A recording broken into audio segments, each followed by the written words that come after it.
विश्वनाथ भगवान की जय। महाकालेश्वर भगवान की जय। ओंकारेश्वर भगवान की जय।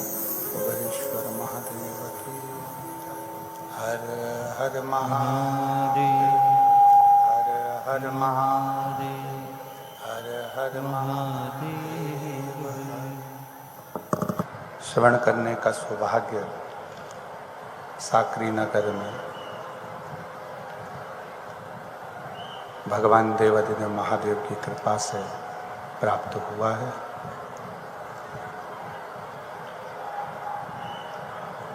साकरी नगर के सभी श्रोता भाई बहन जो इस पवित्र पावन श्री महापुराण की कथा का लाभ ले रहे हैं,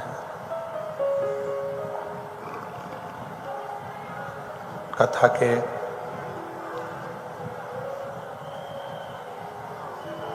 मंडप में विराजमान क्षेत्रीय विधायक एवं सभी संत, साधु, तपस्वी, साधक, उपासक एवं गुरुजन कथा के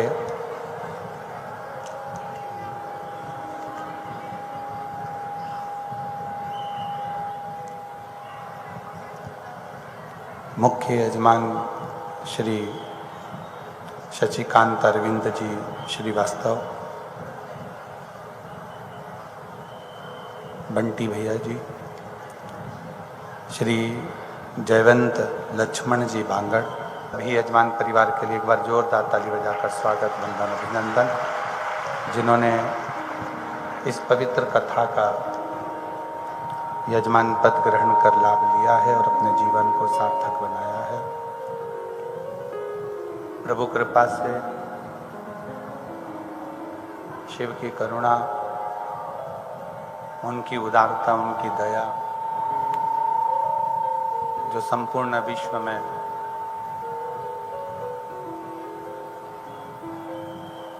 शिव तत्व को प्राप्त करने का एक मूल बिंदु शिव महापुराण आप और हमको प्राप्त हो रहा है।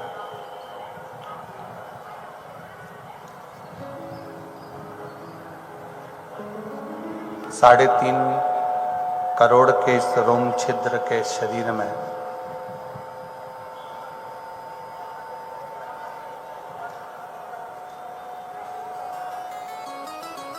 जिसके अंदर 3.5 रोम छिद्र इस शरीर के अंतर्गत है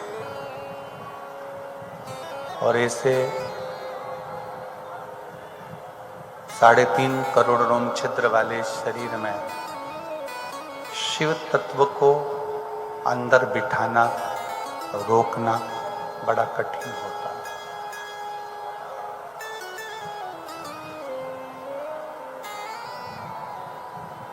आपके घर के अंदर, आपके बंगले में, आपके मकान में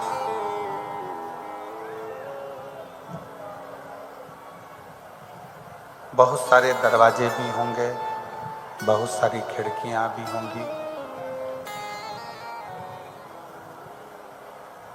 अब कितनी खिड़की, कितने दरवाजे,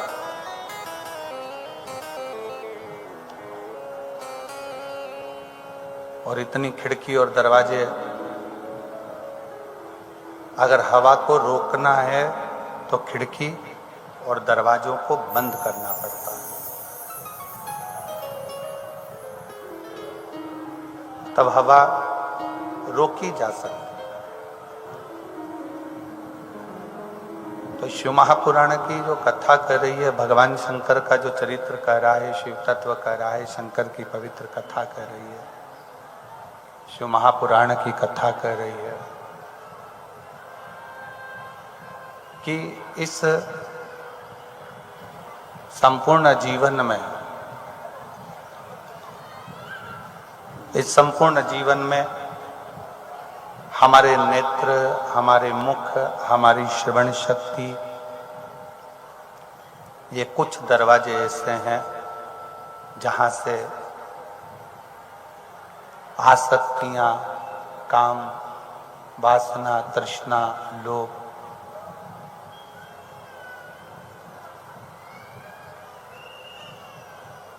ये सब प्रवेश करते चले जाते हैं।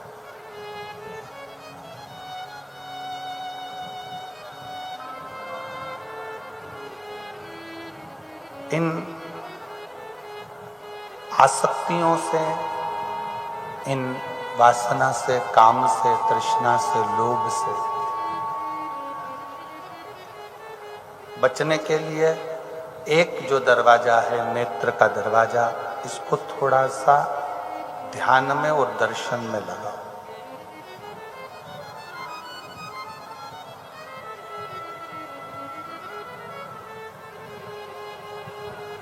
शिव महापुराण की कथा में एक बात आती है कि मान लो आप शिव जी के मंदिर में प्रवेश नहीं कर सकते।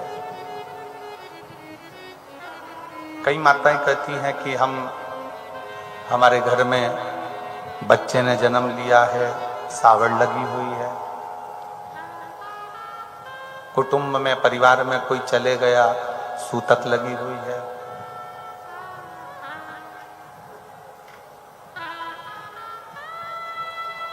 तो फिर शिव नाम हम कैसे लें?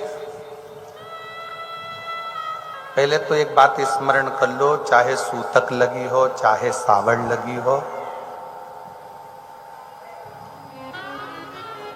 चाहे तुम कितने भी अशुद्ध हो, फिर भी भगवान का नाम लेने में कोई मनाही नहीं है। परमात्मा का नाम लेने में कोई मनाही।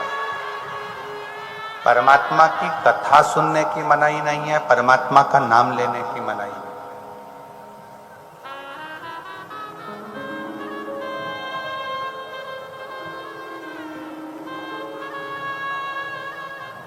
जब कोई मर जाता है तो कौन सी पुराण होती है?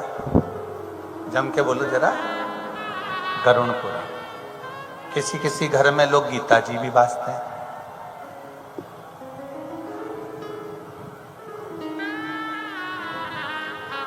आवाज नहीं आ रही है कि एलईडी बंद है?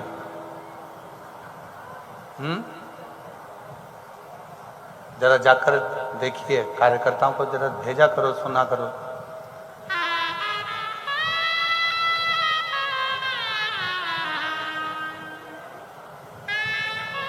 एलईडियां बंद है क्या? वो वहां की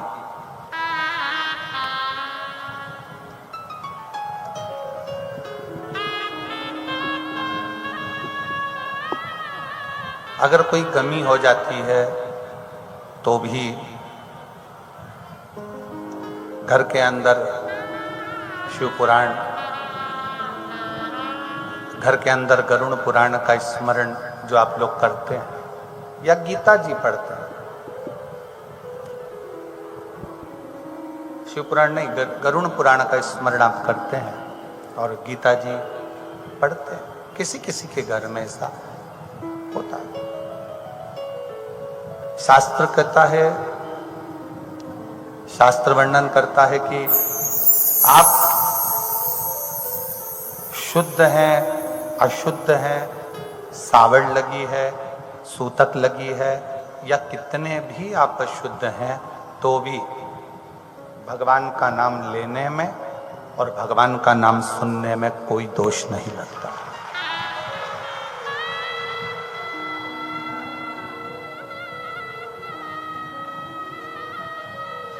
भगवान का नाम लेने में भी कोई दोष नहीं है और भगवान का नाम सुनने में भी कोई दोष नहीं। खूब सुनो।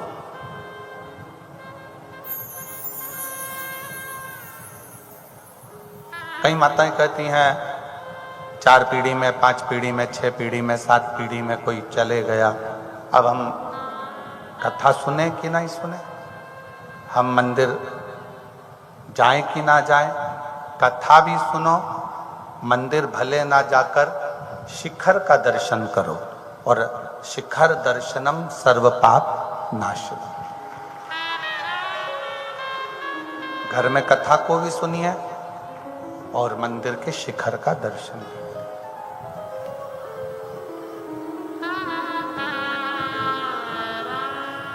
फिर किसी ने कहा कि मान लो रजस्वला धर्म आ गया, रजो धर्म आ गया, और रजस्वला धर्म में हम कथा सुने कि ना सुने? सुनो। सत्संग चैनल के माध्यम से, यूट्यूब के माध्यम से कथा का सत्संग श्रवण करने में कोई दिक्कत नहीं। सत्संग की कोई मना नहीं। जिस समय पर द्रौपदी का केश खींचा गया था उस समय द्रौपदी रजस्वला थी, रजोधर्म से। तो क्या भगवान ने उसका चीर नहीं बढ़ाया? भगवान सोच लेते, विचार कर लेते कि द्रौपदी रजोधर्म में है तो इसका चीर नहीं बढ़ा सकता मैं। भगवान कोई तुमसे कह दे कि अच्छे कपड़े पहनकर भगवान के मंदिर जाया करो, श्रेष्ठ वस्त्र पहनकर भगवान के मंदिर जाया करो।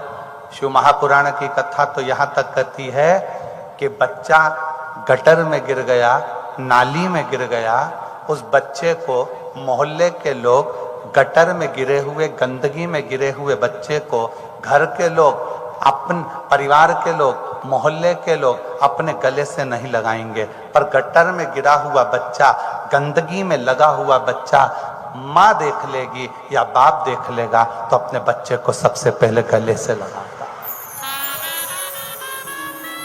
माता पिता अपने बच्चे को गले से लगाते हैं। क्यों? क्योंकि ये बेटा मेरा है। माता पिता ने उसके गंदे कपड़े नहीं देखे, माता पिता ने उसके गंदे शरीर नहीं देखा, माता पिता ने गटर का गंदा कीचड़ नहीं देखा, माता पिता ने तो अपना पुत्र देखा। कोई तुमसे कहे कि भगवान के मंदिर में कपड़े अच्छे पहन कर जाओ, ऐसे पहन कर जाओ, वैसे पहन कर जाओ, इस कलर के पहन कर जाओ, उस कलर के पहन कर जाओ, तो उसको कह देना गटर में बच्चा गिरता है, कोई उसको नहीं छूता, कोई गले नहीं लगाता। पानी सब डाल देंगे, साफ भी सब कर देंगे, पर उसको गले से कोई नहीं लगाएगा। गटर में गिरे हुए बच्चे को केवल उसके माँ बाप गले से लगाते हैं। उसी तरह इस संसार सागर में भगवान हमारा कपड़ा देखकर हमको प्राप्त नहीं करता, भगवान हमारे काया को देखकर हमें प्राप्त नहीं करता। आप गोरे हैं, काले हैं, आप टेढ़े हैं, आड़े हैं, ये भगवान को मतलब नहीं है। भगवान तो ये देखता है कि मेरी औलाद ने मुझे पुकारा है, मेरे बेटे ने मुझे पुकारा, मेरी बेटी ने मुझे पुकारा और मुझे इसे गले से लगा।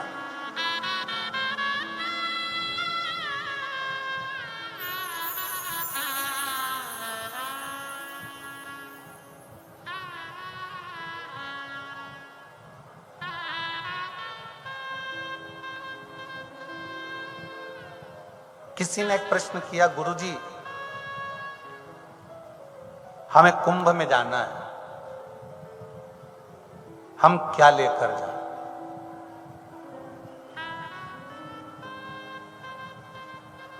हमें अगर कुंभ में जाना है, कुंभ में हमें पहुंचना है तो हम क्या लेकर जाएं? हमारा निवेदन है, तुम कुंभ में जा रहे हो, कुछ लेकर जाओ, चाहे मत लेकर जाओ, पर अपना दिल लेकर जरूर जाना, मन लेकर जाओ।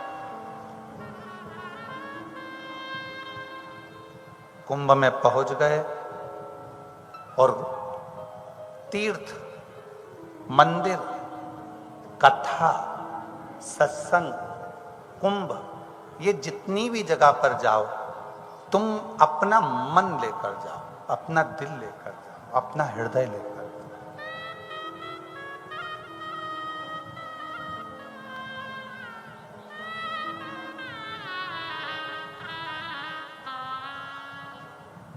अपना दिल लेकर जाइए।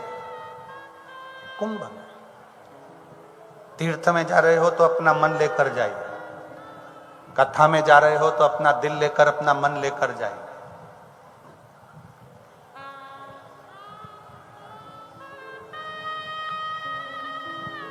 कुंभ में पहुंच गए और वहां से आने के बाद लोगों से कह रहे हो कि वहाँ तो इतना ऐसा हो गया, दर्शन करने गए तो मन में आ गया तो लोगों से कह दिया वहाँ तो ऐसा हो गया। आप यहाँ आ गए कथा में, और कथा में आने के बाद आपने कह दिया कि वहाँ भैया बहुत धूप थी, ऐसा था वैसा था, और अन्य बातें आप लोगों ने करी। श्रेष्ठ कथा में, सत्संग में, भजन में, कीर्तन में, स्मरण में, प्रभु के नाम में, प्रभु की भक्ति में आप जब जाओ तो अपना पूर्ण हृदय रखकर, पूर्ण दिल रखकर जाओ, पूर्ण मन रखकर जाओ। मंदिर से वापिस घर जाओ तो मंदिर की कभी बुराई मत करना।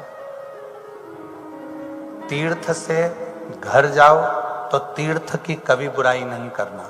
शिव महापुराण से घर जाओ तो शिव महापुराण की कभी बुराई नहीं करना, कभी नहीं।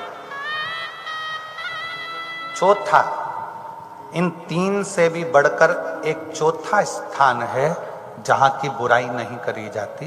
वो चौथा स्थान है, एक पिता अपनी लड़की का विवाह कर रहा हो और उसके विवाह में तुम गए हो, कोई कमी अगर रह जाए तो उस बाप की बेटी के विवाह की कभी बुराई मत करना। ये चौथा स्थान। एक बाप ने अपनी बेटी की शादी करने में कितना कितना जोड़ा होगा, कैसे कैसे जोड़ा होगा। एक माँ ने अपनी बेटी की विदाई करने के लिए कमाया होगा, ये वही जानती है।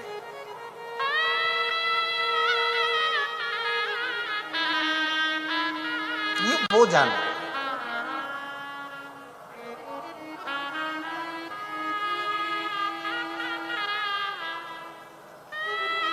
300 रुपए की एक भोजन की प्लेट बफेट की, 500 रुपए की एक बफेट की प्लेट भोजन की। वो भोजन की प्लेट 500 रुपए की प्लेट उठाई और 500 रुपए जुड़ गए। कैटरिंग वाले ने 300-500 रुपए जोड़ लिए, एक प्लेट उठी और जुड़ गई। अपने छोटे छोटे बच्चों को ये उपदेश दो कि एक प्लेट उठाने पर किसी गरीबड़े के, उस बाप के बेटी के घर में 500 रुपए खत्म हो गए। तुमने 500 का लिफाफा दिया, 4 लोग चले गए, 4 प्लेट उठी, 2000 रुपए तो तुम्हारे वैसे ही खर्च हो गए उस पिता के। और लिफाफा तुम 500 रुपए का देकर आए, 1500 रुपए का तो उसको चूना लगा कर आ गए और कहा हम उसकी लड़की के घर की शादी में कन्यादान कर आए। हम बेटी की शादी में कन्यादान कर आए? नहीं, नहीं। एक बेटी की शादी में कन्यादान करने से भी ज्यादा बड़ा है कि किसी गरीबड़े की बेटी की शादी हो, वहां तुम प्रसन्न चित्त से खड़े होकर उस बाप को इतना कह दो कि तुम चिंता मत करो, मैं खड़ा हूं, शादी संभाल लूंगा, तुम अपना काम करो। ये श्रेष्ठता।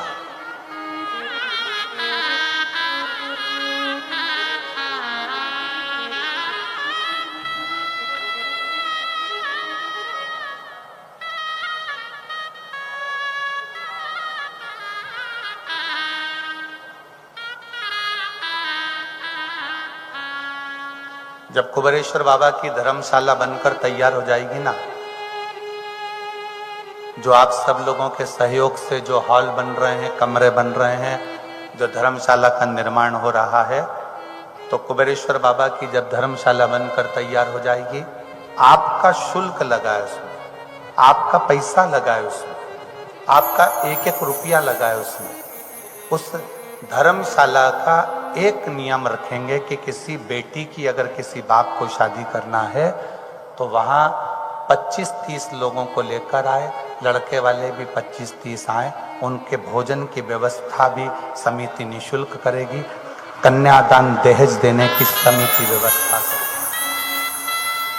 उस बेटी को दहेज भी समिति देगी और आए हुए बारातियों का भोजन भी समिति कराएगी और बेटी की विदाई भी समिति करेगी।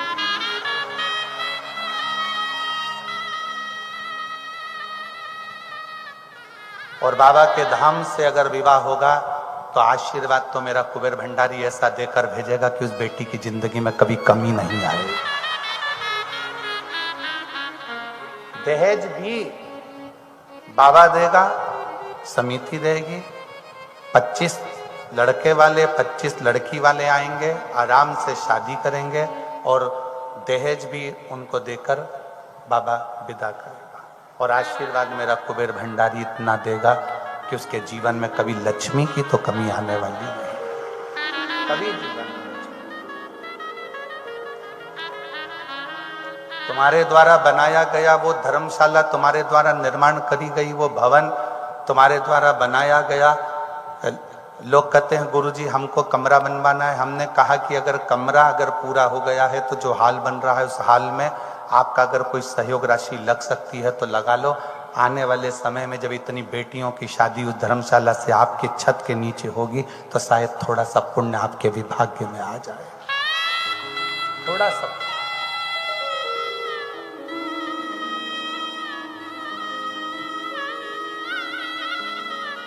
वहां तो केवल आपकी बेटी को दामाद को लेकर आना है और विवाह करना है और जाना।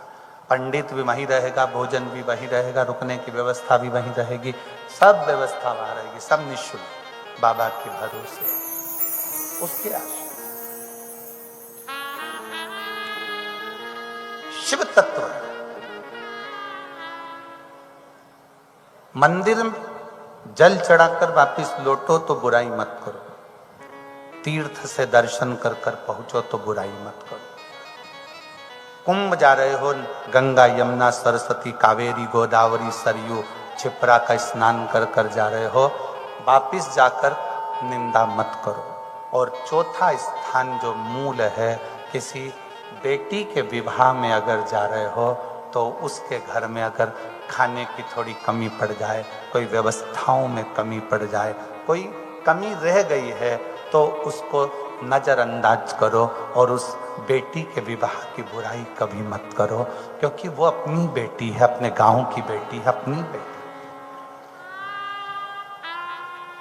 मेरी जीजियों, मेरे जीजाओं, मेरे बेटा बेटियों, आप लोग आज के समय में जानते हो नहीं जानते हो हमें नहीं मालूम, पर यहाँ जितनी मेरी बुजुर्ग माताएं बैठी हैं या बुजुर्ग पिता बैठे हैं, जो मेरे भाऊ बैठे हैं, जो मेरी आई बैठी हैं, इनसे पूछिएगा कि पुराने समय में गांव में अगर एक लड़की की शादी होती थी तो पूरे गांव के लोग उसमें मेहनत कर कर पूरे गांव के लोग बारात को संभालते थे और ऐसा लगता था कि गांव में किसी एक की शादी नहीं, पूरे गांव की बेटी की शादी होती थी, पूरे गांव की। आपको मालूम है ये धर्मशालाएं, ये गार्डन, ये मंगल कार्यालय, ये तो अब बने। गांव में शादी होती थी तो जितने घर होते थे बारात उन घरों में रुकती थी, प्रत्येक घर के अंदर बारात रुकती थी, प्रत्येक घर।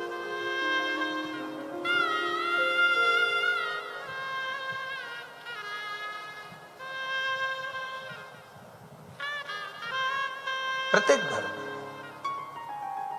और इन्हीं सब चीजों को ध्यान में रखना चाहिए। जब कुबेरेश्वर धाम पर धर्मशाला का निर्माण हो जाएगा, वहाँ थोड़ी व्यवस्था अच्छी हो जाएगी, जब आप लोग शादी करने वहाँ एक फॉर्म दे दिया करेंगे, उस फॉर्म को भर दो कि आपका ये नाम है, आपका ये गोत्र है, आपका ये एड्रेस है, इतनी तारीख की शादी है। उस फॉर्म को आपने भर दिया, एक स्लिप ले ली, आप अपने आ गए, शादी के दिन आप पहुँच गए, मंगल विवाह हुआ। एक दिन पहले पहुंचकर सुबह से शाम तक का कार्यक्रम करो, बाबा का आशीर्वाद लो, प्रदोष काल की आरती का दूल्हा दुल्हन आरती करें, दर्शन करें और बाबा की आरती दर्शन कर कर विदा लेकर बाबा से चलें। और हम पूरा नियम बनाएंगे कि प्रदोष की जब लड़का लड़की की विदाई हो तो वो शाम के प्रदोष की आरती दोनों दूल्हा दुल्हन मिलकर अपने हाथों से कर कर बाबा का आशीर्वाद लेकर फिर जाए। प्रयास करें।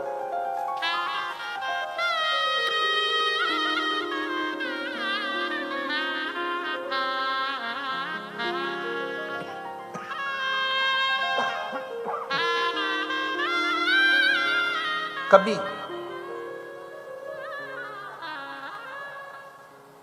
निंदा करना है तो अपनी खुद की कर। किस चीज की निंदा करना है? अरे समझ में नहीं आ रहा है कि मेरे को हो क्या गया, सुबह नींद ही नहीं खुलती मेरी, इतना प्रयास करता हूं पर नींद खुलने को तैयार नहीं होती।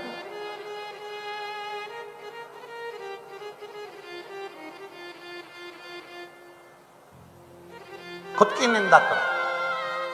ना जाने मुझे क्या हो गया, मेरे को चिड़चिड़ चिड़चिड़ चिड़चिड़ चिड़चिड़ बना रहता है, इतना गुस्सा आता है, इतना क्रोध आता है। खुद की निंदा करो। अपने अवगुण परमात्मा के सामने कहो। अपने अवगुण परमात्मा से बोलो।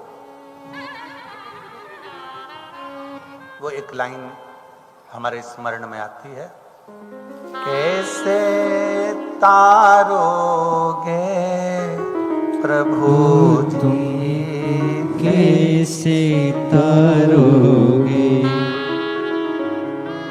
कैसे तारोगे भोले, कैसे तारोगे हमारा अवगुण भरा शरीर प्रभु जी, कैसे तारोगे हमारा अवगुण भरा शरीर प्रभु जी, कैसे तारोगे। पाप करंता हसे ये मनवा, जाप करंता रो। पाप करंता हसे मनवा, जाप करंता रो। काम क्रोध में निश दिन जागे, कथा कीर्तन सोए। काम क्रोध में निश दिन जागे। जब टीवी देख रहे हो तो रात के 11 बज रहे हैं, मोबाइल चला रहे हो रात के 12 बज रहे हैं, नींद नहीं आती, और कथा देखने बैठे या सत्संग में बैठे, सुंदरकांड में बैठे, रामायण में बैठे, काम क्रोध में निस दिन जागे, कथा कीर्तन सो। और कैसी फूटी पड़ी तकदीर, कहो ना कैसे तारोगे।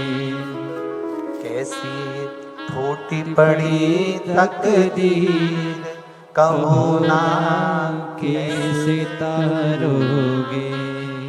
कैसे तारोगे मेरे बाबा, कैसे तारोगे। कैसे तारोगे भोले जी, कैसे तारोगे। हमारा अवगुण भरा शरीर भोले जी, कैसे तारोगे। पाप करंता हसे या मनवा, जाप करंता रोए।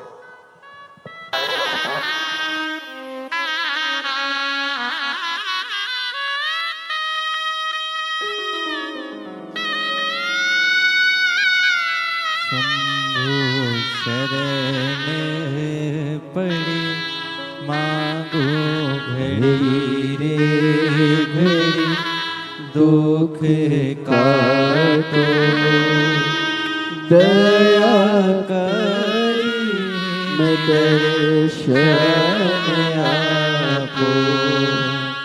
शंभु शरण पड़ी मांगो घड़ी रे घड़ी, दुख। पाप करंता हसे मनवा, जाप करन तारो। काम क्रोध में निस दिन जागे, कथा कीर्तन कीर्तन सो। पाप करन में खूब हंसे मुस्कुराए, पर जाप करते समय रोवे तो क्या मतलब? क्यों? किसकी? और ऐसी फूटी पड़ी तकदीर कहो ना कैसे तारोगे, मारा अवगुण भरा शरीर कहो ना कैसे तारोगे। बड़ी मुश्किल से ये मानव की देह मिली है, इसको निंदा में ना लगा, निंदा से परे हो जाओ, निंदा से परे।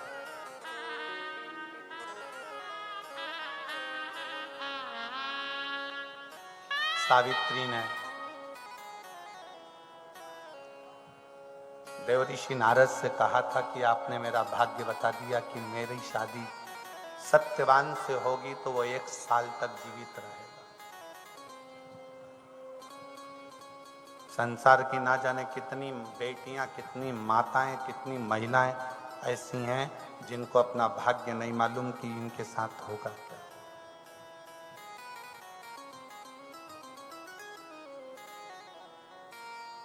आपके पास कोई इसका हल है? देवऋषि नारद? नारद जी मौन होकर चल दिए। प्रश्न दिमाग में फंस गया।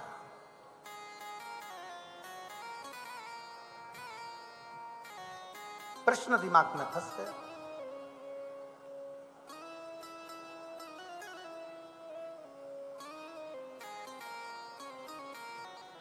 एक पत्नी के पति मर गया, बचपन में बच्चे छोटे छोटे छोड़कर वो चला गया और वो महिला किसी दूसरे की खेती में जमीन पर काम कर कर कर कर कर कर अपने बच्चों को बड़ा कर ले।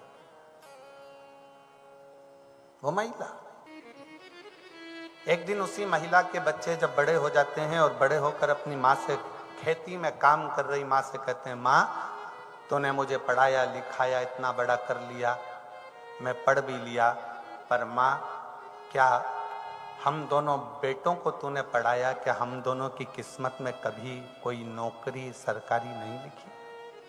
यहीं बैठी है वो माँ जिसका पति छोटे छोटे 2 बच्चों को छोड़कर मर गया और वो जमीन पर काम करती रही, खेती का काम दूसरे की जमीनों पर जाकर करती रही और अपने बच्चों को पढ़ाती रही।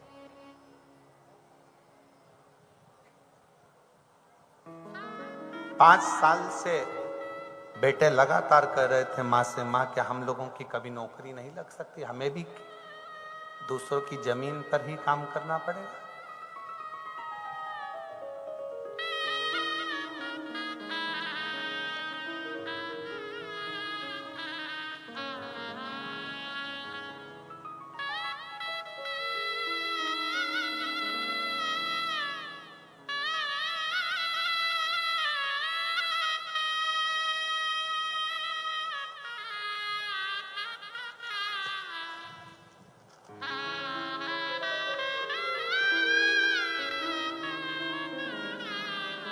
आशाबाई बमा कोली, पता कठोरा, तालुका चोपड़ा, जिला जलगांव, मोबाइल नंबर ये है।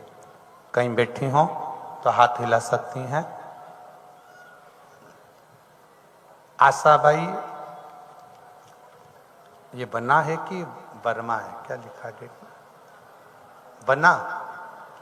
आशाबाई बना कोली, पता कठोरा, तालुका चोपड़ा, जिला जलगांव, मोबाइल नंबर ये है। कहीं बैठी हो आ जाइए, एक बेलपत्र ले जाइए, आ जाओ। मैं 1 लोटे जल का क्या वर्णन करूं गुरुदेव? मेरे बाबा पशुपति व्रत की ने मेरे को खुशियां दे दी। मेरे पति, मेरे बच्चे छोटे छोटे थे तभी गुजर गए थे। मैंने खेतों में मजदूरी करके पाला। दोनों बच्चों को शुरुआत से ही सरकारी नौकरी के लिए तैयार करने का प्रयास किया। 5 वर्ष से नौकरी की तैयारी करे पर नौकरी नहीं लगी तो बच्चों का हृदय टूट गया। मैंने अपने बच्चों से कहा तुम भी पशुपतिनाथ का व्रत करो, मैं भी करती हूँ। एक व्रत पूर्ण हुआ पर नौकरी नहीं लगी। 2 बार पशुपतिनाथ का व्रत किया, 2 बार पशुपति नाथ के व्रत को किया पर रिजल्ट नहीं आया। मैंने व्रत शुरू किए, करने को कह दिया, फिर बच्चे उसी व्रत को करना प्रारंभ कर दिए और आज बाबा की कृपा से मेरे बेटे की नौकरी सरकारी लग गई और उसकी शादी भी पक्की हो गई। मैं बाबा को धन्यवाद देने के लिए आई हूँ। एक बेटे की तो नौकरी लगी सरकारी, दूसरा बेटा कहता है माँ मेरी भी नौकरी लगे। मैं अपने बेटे को लेकर सिरपुर चली गई कथा में। सिरपुर के कथा पंडाल में बेटे को लेकर बैठ गई और बाबा से प्रार्थना करती रही, बाबा ऐसी कुछ कृपा करो, मेरे बेटे ने कई परीक्षा दी है पर उसका रिजल्ट नहीं आ रहा और उसकी नौकरी नहीं लग रही। बाबा ने ऐसी कृपा करी, सिरपुर की कथा सुनकर मैं घर गई और 16 दिसंबर 2024 को बाबा की कृपा से मेरे छोटे बेटे का इंडियन नेवी में सिलेक्शन हो गया। मैं बाबा को यहाँ प्रणाम करने के लिए। एक लाइन उसने लिखी है कि मैं दूसरे के घर में काम करती हूँ, आज मुझे खुशी है कि मेरे बाबा ने मेरे दोनों बच्चों का हाथ पकड़कर उसको पार लगा दिया। एक विश्वास, एक भरोसा, एक दृढ़ता आपके भीतर है।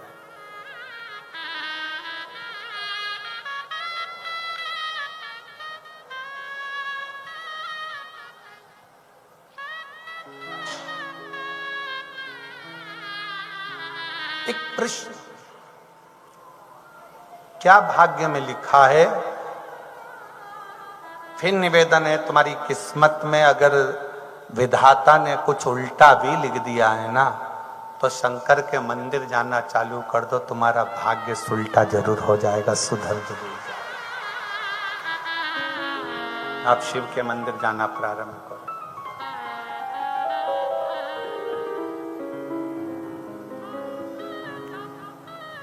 आप शिव की शरणागति ग्रहण कर लो, शंकर की चौखट पर जाना प्रारंभ कर दो, आपका भाग्य सुधरना प्रारंभ हो जाएगा।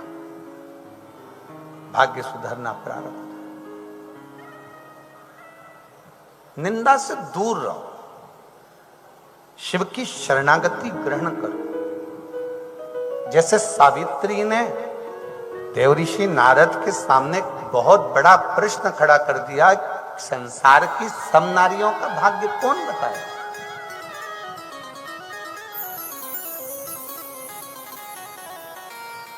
संसार की सारी नारियों की किस्मत कौन बताने वाला?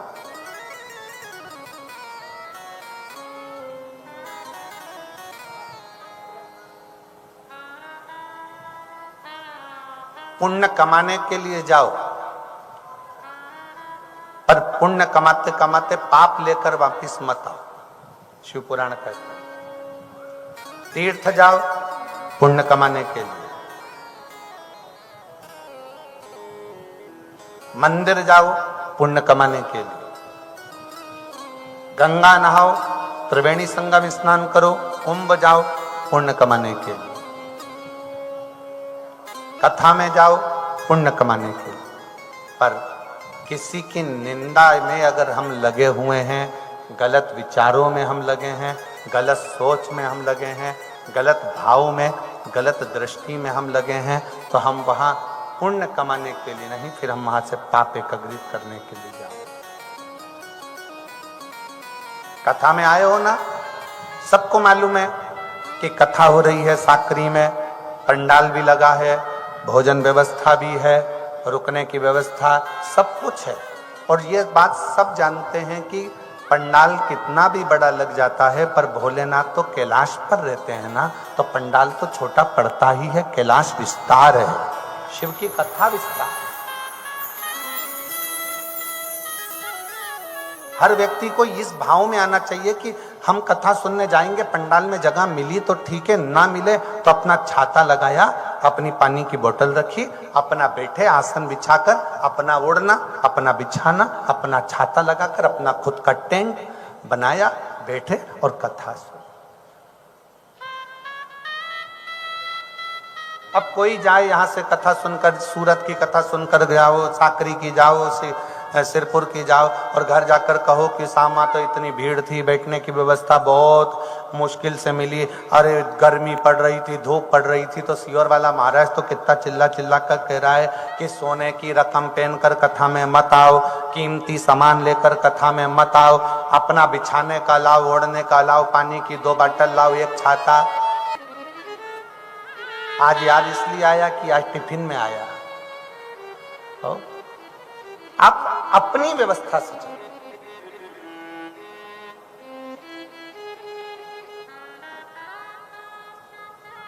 और जिस दिन छाता लेकर चलोगे, पानी की बोतल लेकर चलोगे, उस दिन तुम्हें छाते की भी जरूरत नहीं पड़ेगी, पानी की बोतल की भी जरूरत नहीं पड़ेगी, अपने आप भोलेनाथ जी व्यवस्था कर देगा। अपन लेकर चलो।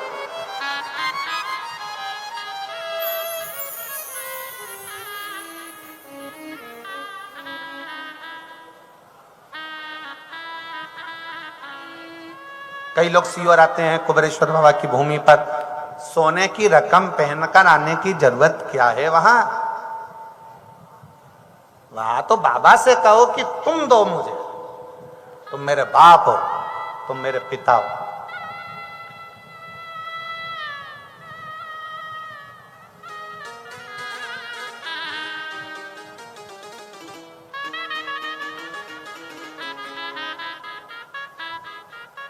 हम तो बाबा के भरोसे चलते हैं, हम तो बाबा के भरोसे चलते हैं। ये दुनिया वाले जलते हैं, ये दुनिया वाले जलते हैं, भोले बाबा के भरोसे चलते हैं, भोले बाबा के भरोसे चलते हैं। नारद जी के सामने प्रश्न खड़ा कर कर सावित्री मैया का विवाह सत्यवान के साथ हो जाता है।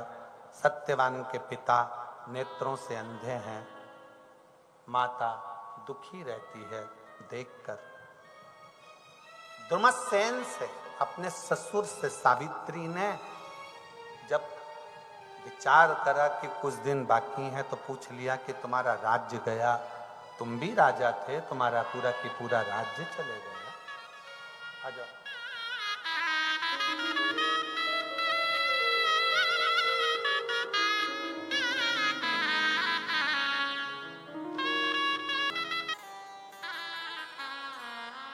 दरबार किसी और का हो तो जाने में शर्माया करो,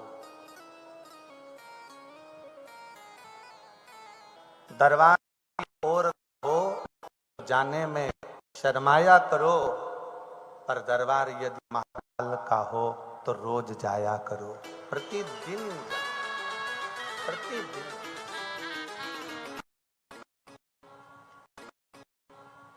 ने धुमसेन से प्रश्न किया, आप भी राजा थे, आपका राज्य पूरा चले गया, संसार के लोगों ने, कुछ राजाओं ने आक्रमण कर कर हमें, हमारे राज्य को छुड़ा लिया, और मेरे नेत्र की ज्योति भी उन लोगों ने मेरे आंखों को खोल दिया। अब मेरे पास ना राज सत्ता है, ना मेरे नेत्र है, ना राज सत्ता है, ना मेरे नेत्र।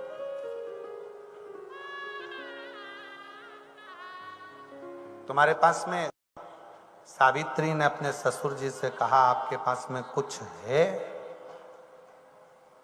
कुछ है? एक बुजुर्ग सास ससुर अपनी बहू को धन दें चाहे ना दें, पर बुजुर्ग सास ससुर अपनी बहू को अपने जो पुरानी पूजा होती है ना, कोई लड्डू गोपाल है, किसी के घर में कोई मूर्ति है, किसी के घर में कोई पूजन है, अपने बहू को वो जरूर दो और कहो बेटा हमारी दुख की घड़ी में भी हमारे घर में जो देवालय में जो भगवान बैठे हैं ना मंदिर में, इस मंदिर के भगवान ने मूर्ति ने हमारा साथ दिया है, तेरी दुख की घड़ी में ये जरूर साथ देगा। ये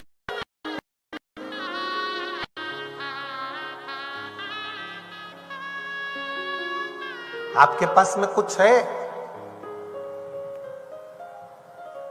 और आज आप सबसे निवेदन करेंगे, आपके पास देने के लिए कुछ भी नहीं हो तो एक बार मुख से श्री शिवाय नमस्तुभ्यम जरूर कहकर निकल जाया करो। तो वो भी दान है, अपने मंत्र का दान, अपनी भगवान के शब्द का दान, उनकी वाणी का।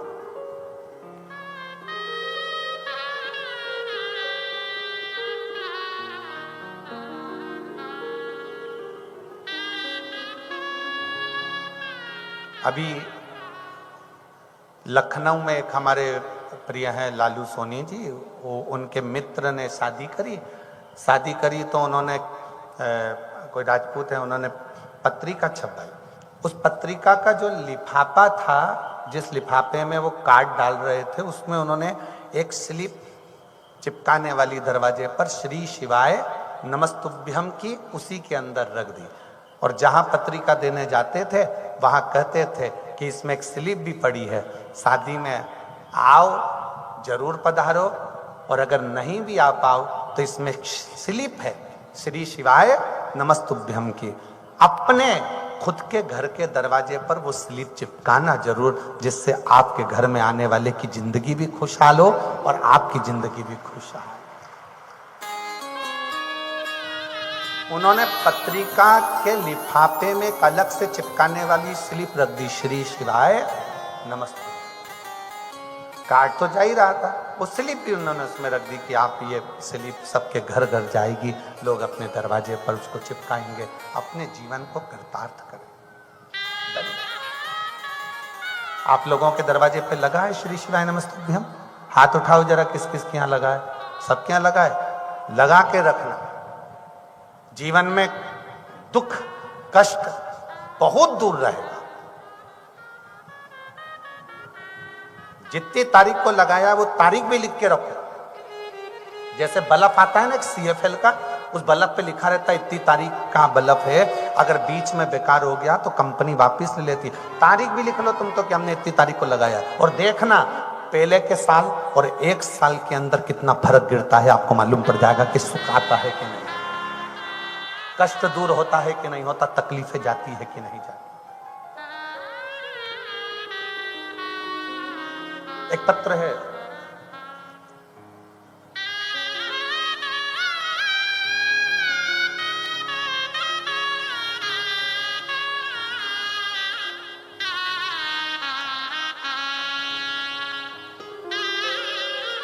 मेरा नाम सो रोहिणी भरत पवार चौधरी। कहीं बैठे हों तो हाथ हिला सकती हैं। मुकाम पोस्ट पीपलनेर, तहसील साकरी, जिला धुलिया की रहने वाली हूँ। आप ही हैं? बच्चे आए हैं के साथ में? ले आइए। मेरी शादी को 11 साल हो चुके थे, कोई संतान नहीं थी। 11 साल हो गए थे, कोई संतान नहीं थी। मैंने बहुत जगह गोदी भी भरवाई पर कोई फर्क नहीं पड़ा।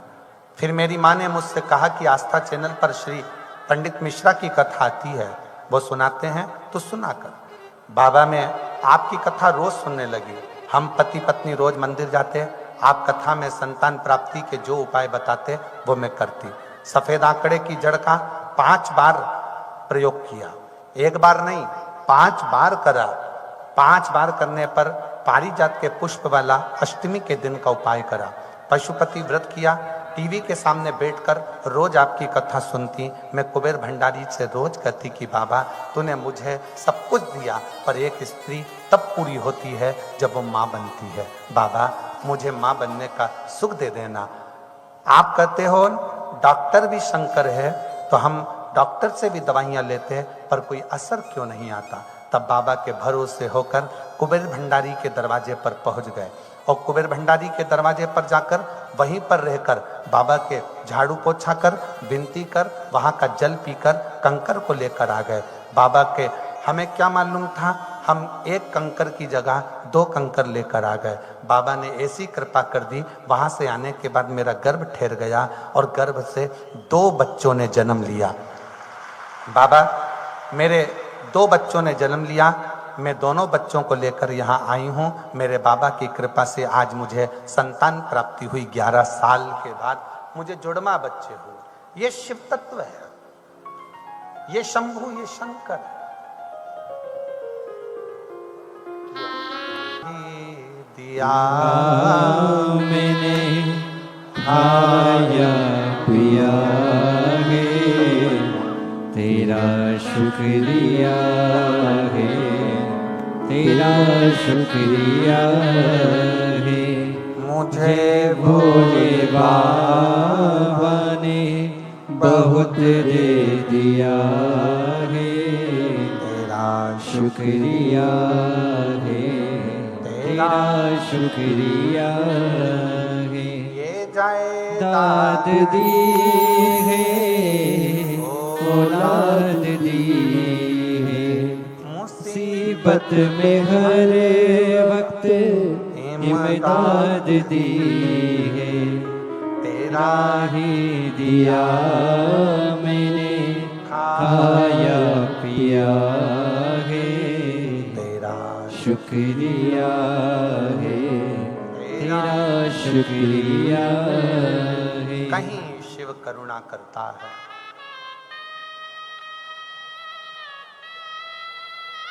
कुछ है आपके पास देने के लिए, कुछ है। ससुर ने कहा हाँ, मेरी पोटली में एक पुरातन छोटा सा लिंग है, शिवलिंग छोटा सा।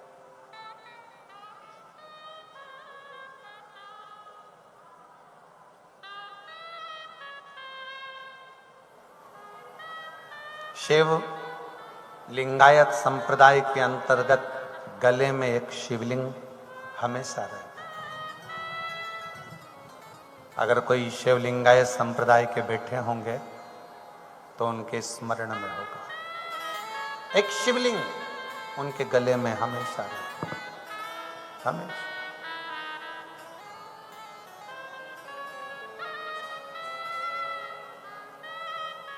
सत्यवान के पिताजी ने कहा कि मेरे पास में एक शिवलिंग है।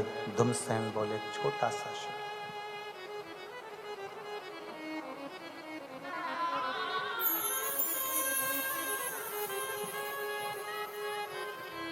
वो छोटा सा शिवलिंग मेरी पूंजी है। सावित्री जी बोली कि पिताजी बस पूरा राज्य चले जाए जाने दो, पूरा वैभव चले गया जाने दो, और आपने अपना शिवलिंग नहीं जाने दिया तो यह भी पक्का है कि शंकर आपका पूरा वैभव राज्य वापिस लेकर आएगा, वापिस लाए।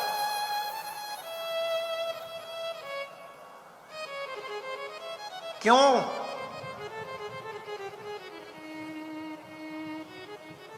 किस लिए? आप शंकर जी के मंदिर में एक लोटा जल चढ़ाने जा रहे हो और भोलेनाथ जी आपकी झोली भरते जा रहे हैं, भोलेनाथ बाबा आपके ऊपर कृपा करते जा रहे हैं, शंकर जी सबकी मनोकामना पूर्ण करते जा रहे हैं। किस लिए? क्योंकि आपके अंदर शंकर के प्रति विश्वास आ गया और आप जान गए कि मृत्यु लोक का देव है, देव अधिदेव महादेव। राम जी भी जिसकी पूजन करते हैं, भगवान कृष्ण भी जिसकी पूजन करते हैं, वो देव अधिदेव महादेव। बोल बम का नारा है बाबा। ये आप जान गए कि बाबा हमारा सहारा है।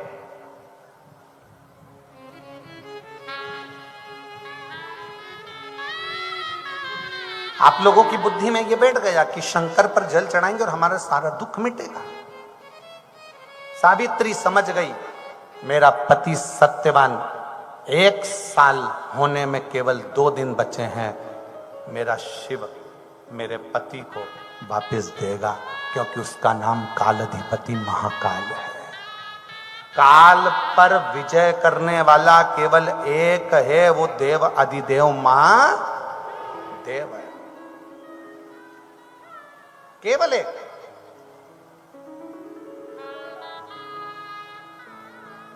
शिव होते हैं जो अपने भक्त को भगवान से मिला देते हैं, जिसकी कामना करते हो उससे मिला देते हैं। महाराष्ट्र के एक संत हुए श्री चांगदेव जी महाराज।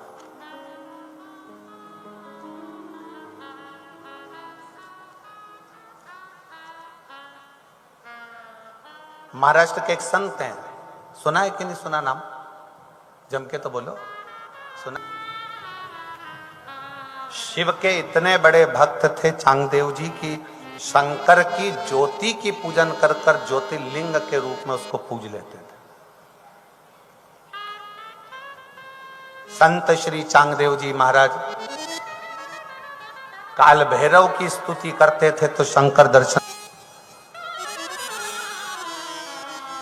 श्री चांगदेव जी इतनी तप साधना में लीन रहते थे कि शंकर भी उनको देखकर प्रसन्न होते थे। महाराष्ट्र के ऐसे संत महाराष्ट्र में जन्मे हैं। भारत की भूमि में सबसे ज्यादा अगर संत कहीं जन्मे हैं तो इस महाराष्ट्र की पवित्र भूमि पर जन्मे। कहते हैं भक्ति भी इस महाराष्ट्र में आकर ऊर्जावान हो जाती है, ऊर्जावान हो जाती है भक्ति इस महाराष्ट्र में आने के बाद।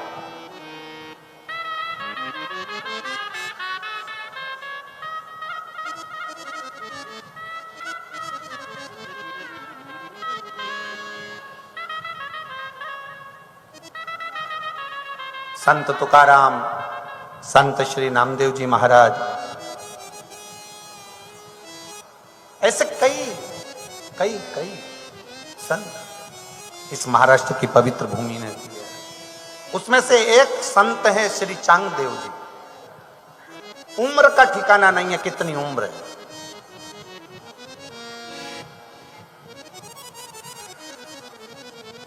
चांगदेव जी की उम्र जब 1400 साल हो गई। कितने वर्ष? 14 वर्ष नहीं, 1400 वर्ष, 1400 वर्ष जब चांगदेव जी की उम्र हो गई तो चांगदेव जी एक दिन बैठे और भगवान शंकर की पूजन कर रहे थे और पूजन करते करते बोले कि बाबा, या तो